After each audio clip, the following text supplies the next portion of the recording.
Tokyo's out of control! Welcome, ladies and gentlemen, to the living room studio. I am your man in Japan, Jay Contra. And I have a shelf, so I am now an official YouTube vlogger. It doesn't have any video games on it yet. The video games are right here. I had the great fortune of being able to go to Tokyo for a few days, as well as to the prefectures of Kagoshima and Miyazaki, represented by the games over here.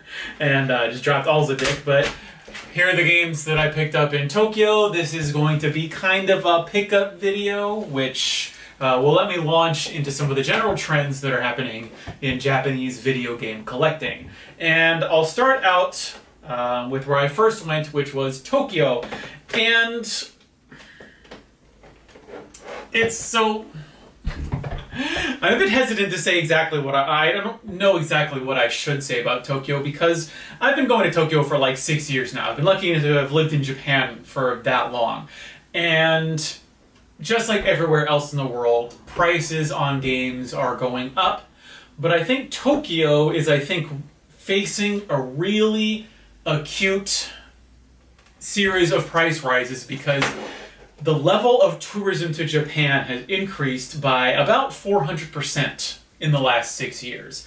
Most of that traffic is coming from East Asia and Southeast Asia, particularly from China, but you've seen a lot of increase in tourism from North America and Europe as well, from people who, like me, come to Japan looking for these old games. And so, because of the price rises just across the board, both common and rare games have really gone up in price in Tokyo, I've kind of just instituted a personal rule of whenever I go to Tokyo, I only buy games that I can't find anywhere else, or games that I don't really find anywhere else. And that's kind of what all of these games represent. These are all shooters from, we've got PC Engine, a couple Sega Saturn games, and Ikaruga for the Dreamcast, which I'll talk about in a little bit.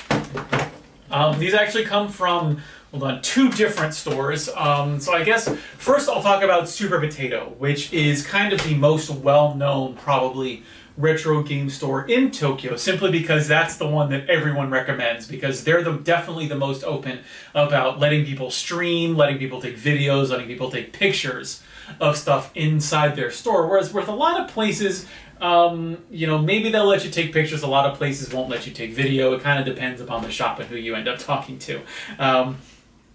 But with Super Potato, because they're so open, everyone knows about it. People go onto YouTube looking for stores to visit in Tokyo. They see the videos and they're like, I want to go there because it's like a video game museum. You see all of these rare, not only hard to find games, but also games that they just don't sell. It's games that Super Potato just wants to have to look nice, and they're very explicit about having consoles and games that they do not sell, that they just want to look nice. So the price on stuff there is really expensive, and that's the thing about Super Potato, is that also it actually has stuff. It has a lot of stuff that's in the box. For example, they will have boxes of Legend of Zelda: Link to the Past. That's actually become really hard to find in the box in Tokyo. So Super Potato has it from anywhere from like $60 to $80.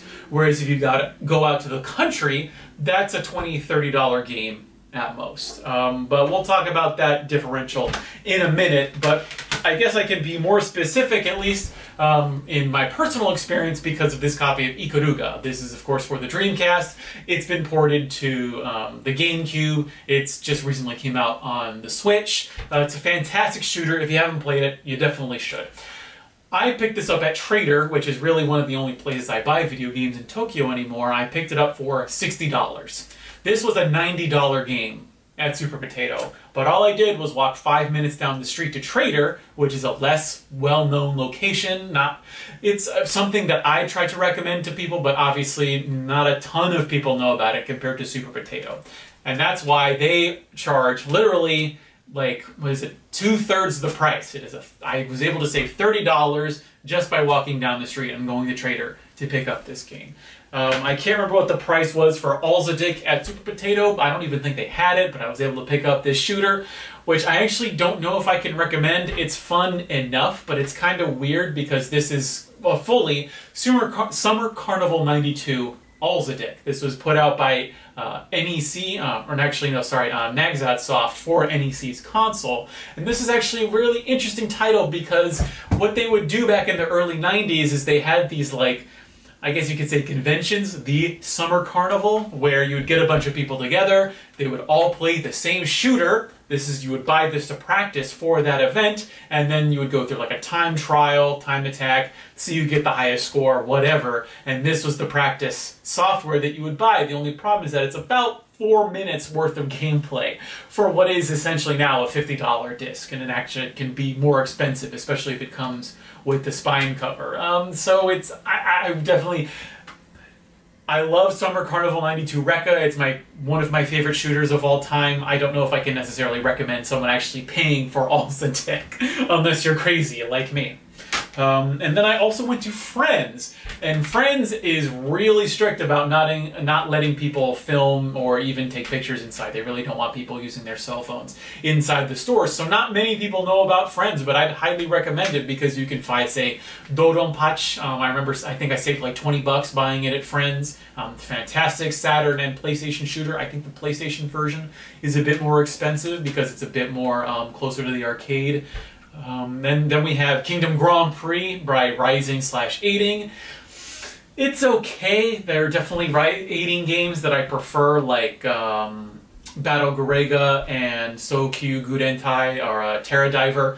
I think those are much better games than this, but it's a fun game all its own. Get that for the Sega Saturn. This I was actually able to pick up for about $60. That's about what I've seen it go for places near me, like in Fukuoka. So actually, you know, it was fine. It's in real good condition. I like it. And that brings me to what's going on in Tokyo, which I alluded to before, which is the fact that prices are out of control in Tokyo, even on common stuff. Because what's happened is you find places like Retro Game Camp, or even, and this really surprised me, at the Book Off in Akihabara. I think there's some stores that are really catching on to the fact that people's time in Tokyo is limited. Oftentimes, you only have a couple days because you're there on business, or because, you know, you've got other places to be in Japan if you don't live here and if you're only visiting.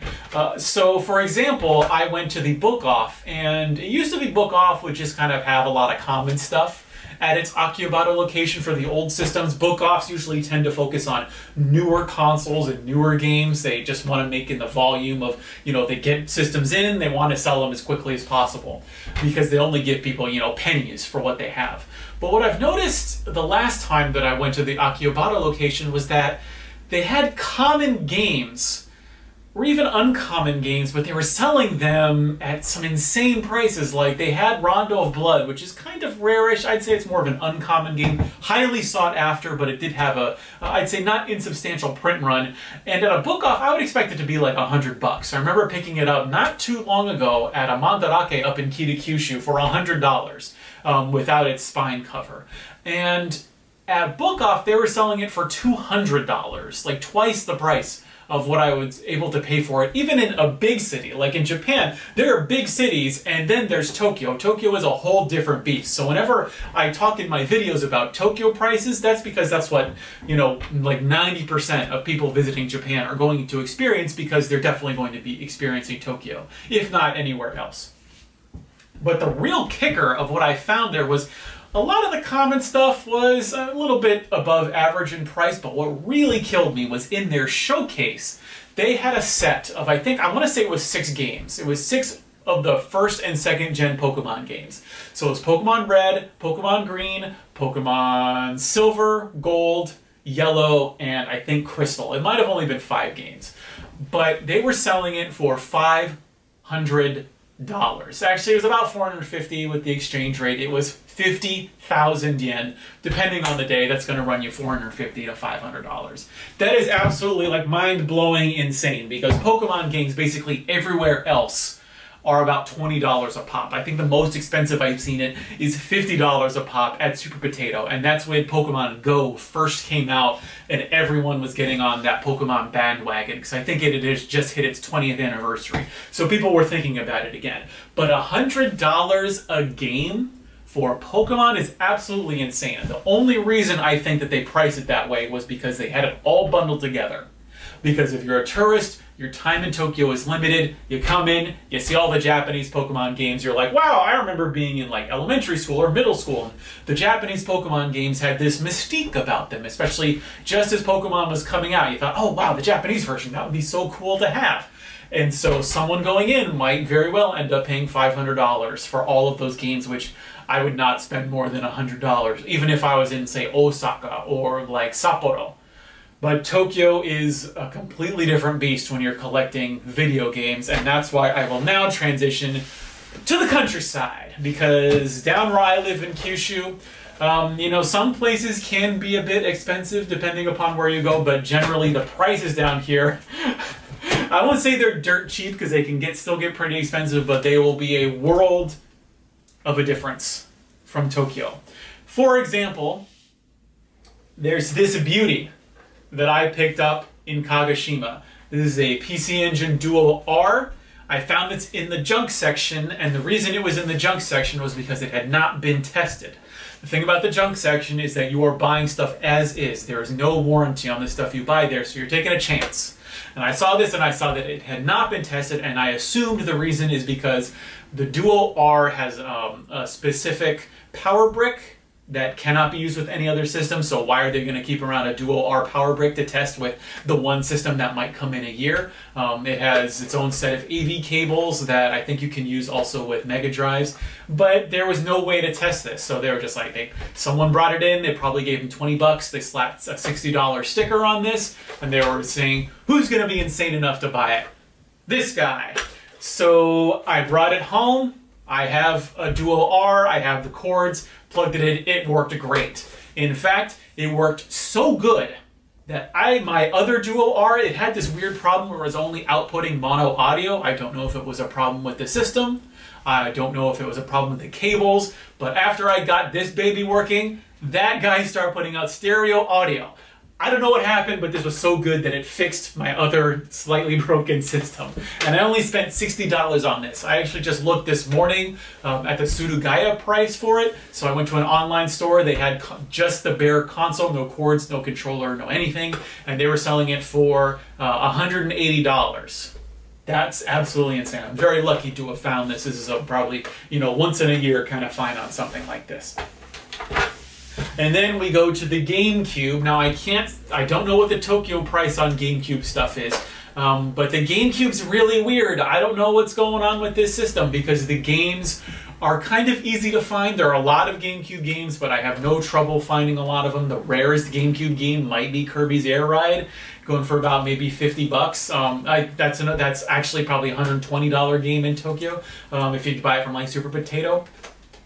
But I picked up Homeland for $10, and I also picked up Dobutsu Bancho for $14. And these are actually very interesting, very, you know, early 2000s GameCube era games that I'm really looking forward to playing. And I guess, so what I could say is that in general, having been to Tokyo and the countryside now, the general trend is that the N64 PlayStation era stuff is getting a bit more expensive. The hotness right now is the Super Famicom. It is the system to collect for, so you have insane prices on games. The Genesis has been out of control, but it was out of control way before the Super Famicom. But the Dreamcast is going up, but the GameCube has weirdly stayed flat. Some of the hardware can be hard to find, especially the orange consoles, but the games, I'm not seeing moves on these. So if you want to collect stuff that is super cool, honestly, the GameCube for me right now is the coolest system. And I'll probably have more to say about that next time I go out to Hard Offs and I show off what I found. So I guess what I can say, and the lesson for today's video is, one, when I go to Tokyo, I always go to the same stores twice. I have the same 5 stores because they're all pretty much the same, like, you know, they're all 5 minutes from each other. When I go to stores, I always go twice because I go around, I see, so for example, how much Ikaruga is costing. I go to Super Potato, I see it's $90. I go to Trader, I see it's $60. I make sure I double check, check another couple stores. and I get the best price. Now I can do that because I'm insane. I've been to Tokyo so many times, I really have no other place. I have no better place to be than Akihabara. So I get the cheap games. Obviously, if you do not have time, I would recommend you go to Super Potato to look, and you go to Trader or to Friends to buy. Surugaya has stuff. Unfortunately, a lot of the stuff there isn't really in great condition, whereas in Trader and Super Potato, things get graded on price. So obviously, if you spend a bit more, you can get a little bit of a better game. But that is why I recommend going to the country if you have the time, if you don't even live here, if you have even a day. Rent a car. It's actually relatively easy now, especially with all the English services they have available. Just rent a car and go out. There's tons of hard offs in Chiba Prefecture, in Yokohama. There's even, if you have any extended time, if you have any free time in Japan, I highly recommend going out to the boonies, because that's where the money is to be saved. If you're paying Tokyo prices on things, you're not going to be going home with as much as you possibly could. As much as that might piss me off because I'm not able to find these games because the tourists are taking them out. That is my secret to finding games in this country. So you got to go out to the country. It's going to be some work, but if you're serious, you got to put in that time. And also take a risk. Take a risk on the junk section. I have not been disappointed by anything I've bought in the junk section yet, but I've also had to fiddle around with a few things. But that's, for me, half the fun. Anyway, I've been your man in Japan, Jay Contra. This has been my pickup video for the month. Thanks for watching. See you next time, and mahalo.